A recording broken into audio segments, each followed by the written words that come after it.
Buenos días, chavos, espero que estén bien. Vamos a empezar ahora sí ya con lo que es la competencia uno, que se llama Elabora diagramas de operaciones. En este caso vamos a empezar con un tema muy interesante que se llama proceso productivo. ¿Qué es un proceso productivo? Antes de empezar a definir lo que es un proceso productivo, quiero que tomen en cuenta que todos los productos que ustedes usan en la vida diaria, desde la mermelada, la pasta de dientes, la ropa que ustedes usan, hasta cosas ya más caras como los carros, automóviles o inclusive los aviones, todos esos productos que acabo de mencionar se generaron a partir de un proceso productivo. Ahora, ¿qué características tiene ese proceso productivo? En primera, el proceso productivo es aquel en donde una materia prima atraviesa una serie de pasos que la van transformando hasta obtener un producto terminado. Aquí la palabra secreta o la palabra clave más bien es transformar. En todo proceso productivo debe de haber una transformación. Si no hay una transformación, no podemos estar hablando de un proceso productivo. Vamos a poner un ejemplo para que quede más claro. Pensemos en una camisa. La materia prima para hacer una camisa, por supuesto, es hilo, tela y botones. Vamos a dejarlo como que a grandes rasgos. Esas tres cosas o esas tres materias son lo que nos va a permitir elaborar una camisa. Ahora, esas tres cosas, lo que son los hilos, la tela y los botones, van a pasar por un proceso de transformación ya dentro de la fábrica. Ahora, hay que considerar muchas cosas importantes. Para que se dé este proceso productivo, hay insumos o recursos que son necesarios en la transformación de la materia prima. ¿De qué recursos o insumos estamos hablando? De mano de obra, tiempo, recursos monetarios, el espacio como tal, y también podemos incluir la maquinaria y equipo que vamos a utilizar. Entonces, esta materia prima que es el hilo, la tela y los botones pasa por una transformación que necesita mano de obra, tiempo, recursos, espacio y maquinaria para poder generar una camisa. Entonces, la camisa sí es el resultado de un proceso productivo porque empieza como una materia prima, se va transformando a partir de una serie de pasos y por último obtenemos el producto terminado, que en este caso es una camisa. Ese es un ejemplo de cómo funciona un proceso productivo.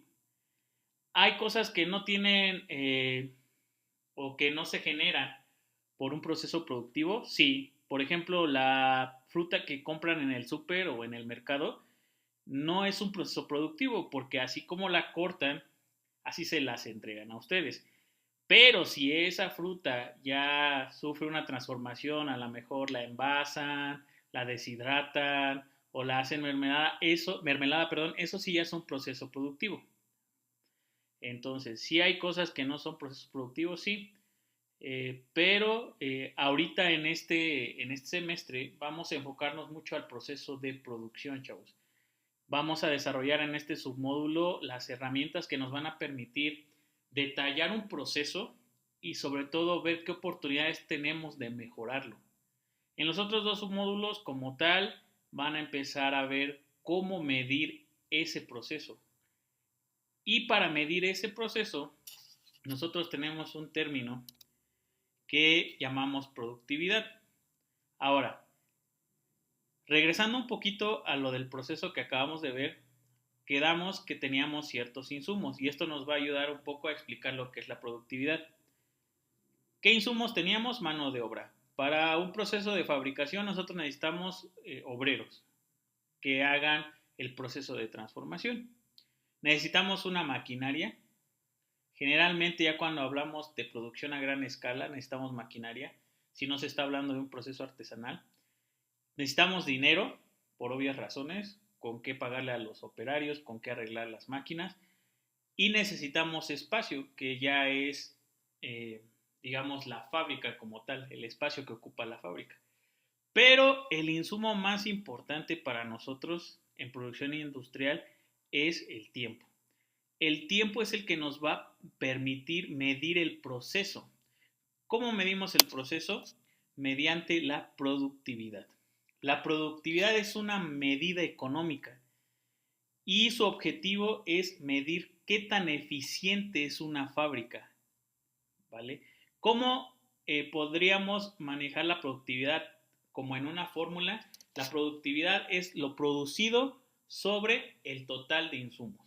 Es decir, la cantidad de piezas que nosotros tenemos sobre lo que nos ayudó a hacerlas. Pueden ser trabajadores, pueden ser máquinas, pero a nosotros nos interesa el insumo más importante, que es el tiempo. Podemos medir productividad en las piezas que hace un trabajador, es decir, piezas por trabajador, piezas por máquina, pero en realidad nosotros vamos a medir la productividad como piezas por unidad de tiempo. Es decir, en una fábrica, ¿cuántas piezas haces por hora? ¿O cuántas piezas haces por turno? ¿O cuántas piezas haces por día? ¿O cuántas piezas haces por semana? ¿Y cómo sabemos si es productivo o no el proceso? Cuando tú haces más piezas en menos tiempo. Si a lo mejor un día nosotros tenemos una fábrica, volvemos al ejemplo de camisas, y nosotros hacemos 100 camisas diarias, esa es nuestra medida de productividad. Y alguien llega y dice, ¿sabes qué? Yo tengo una máquina que es mucho más rápida y nos va a ayudar a hacer más camisas en menos tiempo. Y después de instalar la maquinaria, nosotros nos dimos cuenta que hacíamos 200 camisas por día. Aumentamos nuestra productividad. Es decir, productividad es hacer más con menos. Hacer más piezas en menos tiempo. Todos los métodos y todas las herramientas que vamos a ver en este semestre, en los 3 submódulos, tienen que ver con aumentar la productividad. El tiempo es muy importante porque acuérdense que toda fábrica tiene como destino final un cliente y ese cliente necesita ese producto. Y para que nosotros le demos una respuesta de cuándo va a tener ese producto, nosotros debemos de tener bien medida la productividad. Un cliente nos puede pedir 1000 camisas, pero nosotros tenemos que decirle en cuánto tiempo vamos a tener esas camisas. Y el tiempo juega un papel importantísimo en ese tipo de pedidos. Debemos de quedar bien con el cliente para poder seguir contando con él en futuras negociaciones, digamos. Entonces, ese es el tema de hoy, chavos. Espero que les haya quedado claro. Cualquier duda, pregunta, pueden hacerla por Classroom o en un comentario en esta publicación del grupo. Que tengan un bonito día.